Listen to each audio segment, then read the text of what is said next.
গন্ডারের মতো শিংওয়ালা পোকাদের মধ্যে সবচেয়ে বিখ্যাত ও সবচেয়ে বড় আকারের পোকা হলো এই হারকিউলিস বিটল। আকারে এরা প্রায় 6.5 ইঞ্চির থেকেও বেশি বড় হয়ে থাকে।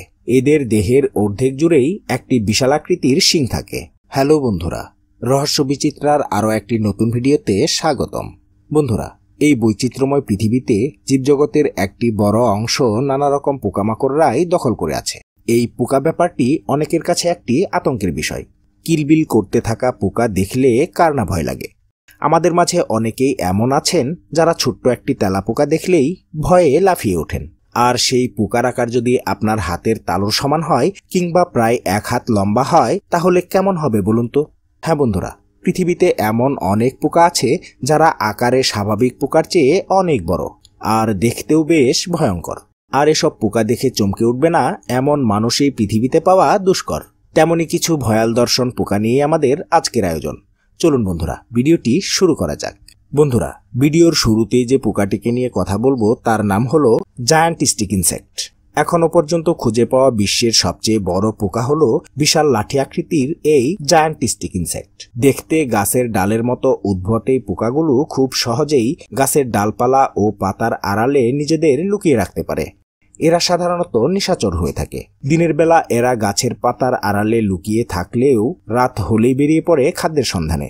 2016 সালের চীনের দক্ষিণ অঞ্চলে খুঁজে পাওয়া এই পোকাটিকে বিশ্বের সবচেয়ে বড় পোকা হিসেবে স্বীকৃতি দেওয়া হয়েছে। স্থানীয়ভাবে ফ্রিগানিস্ট্রিয়া চাইনেনসিস ঝাউ নামে পরিচিত এই পোকাটির দৈর্ঘ্য হল 62.3 সেন্টিমিটার বা 24.6 ইঞ্চি। এই পোকার ডিম থেকে বের হওয়া সবচেয়ে ছোট বাচ্চাটি আকারে প্রায় 26 সেন্টিমিটার হয়ে থাকে। বন্ধুরা, এবার যে পোকাটিকে নিয়ে কথা বলবো তার নাম হলো হারকিউলিস বিটল। গন্ডারের মতো শিংওয়ালা পোকাদের মধ্যে সবচেয়ে বিখ্যাত ও সবচেয়ে বড় আকারের পোকা হলো এই হারকিউলিস বিটল। আকারে এরা প্রায় 6.5 ইঞ্চির থেকেও বেশি বড় হয়ে থাকে। এদের দেহের অর্ধেক জুড়েই একটি বিশাল আকৃতির শিং থাকে, তবে স্ত্রী পোকার দেহে কোনো শিং থাকে না। এরা এদের দেহের ওজনের তুলনায় প্রায় 850 গুণ বেশি ওজনের জিনিস বহন করতে সক্ষম। সাধারণত লার্ভা অবস্থায় এরা পচা কাঠ খেয়ে বড় হয় এবং প্রাপ্তবয়স্ক অবস্থায় এরা নানা রকম ফলমূল খেয়ে বেঁচে থাকে।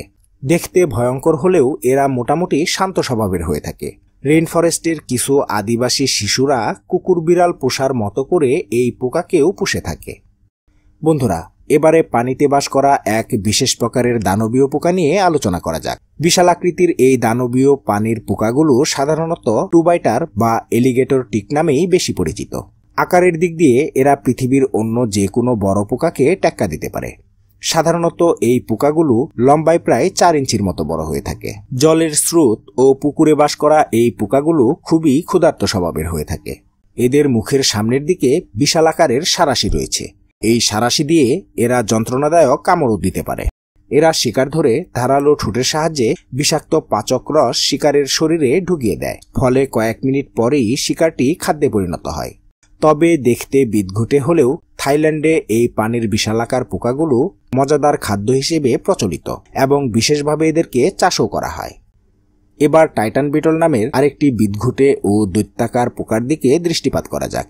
বন্ধুরা, নানা রকম বিশাল বিশাল পোকার বাসস্থান আমাজনের রেইন ফরেস্টের সবচেয়ে বড় পোকা হলো টাইটান বিটল। এই পোকাগুলো আকারে প্রায় 6.6 ইঞ্চির মতো বড় হয়ে থাকে।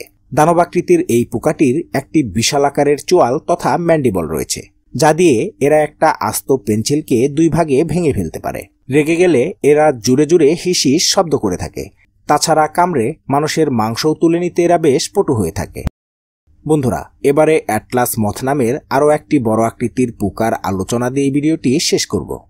পাখির মতো আকৃতির বিশাল এই মথগুলোকে সাধারণত মালয় দ্বীপপুঞ্জেই বেশি দেখতে পাওয়া যায়। এরা বিশ্বের সবচেয়ে বড় মথ হিসেবে পরিচিত। এদের আকার এতই বড় যে তাইওয়ানে এদের তৈরি করা গুটিকে টাকার থলি হিসেবে ব্যবহার করা হয়। তাছাড়া ভারতের বহু অঞ্চলেও রেশমের জন্য এই মথদের চাষ করা হয়ে থাকে। সাধারণত লার্ভা থাকা অবস্থায় এরা প্রায় 1 ইঞ্চি লম্বা হয়ে থাকে।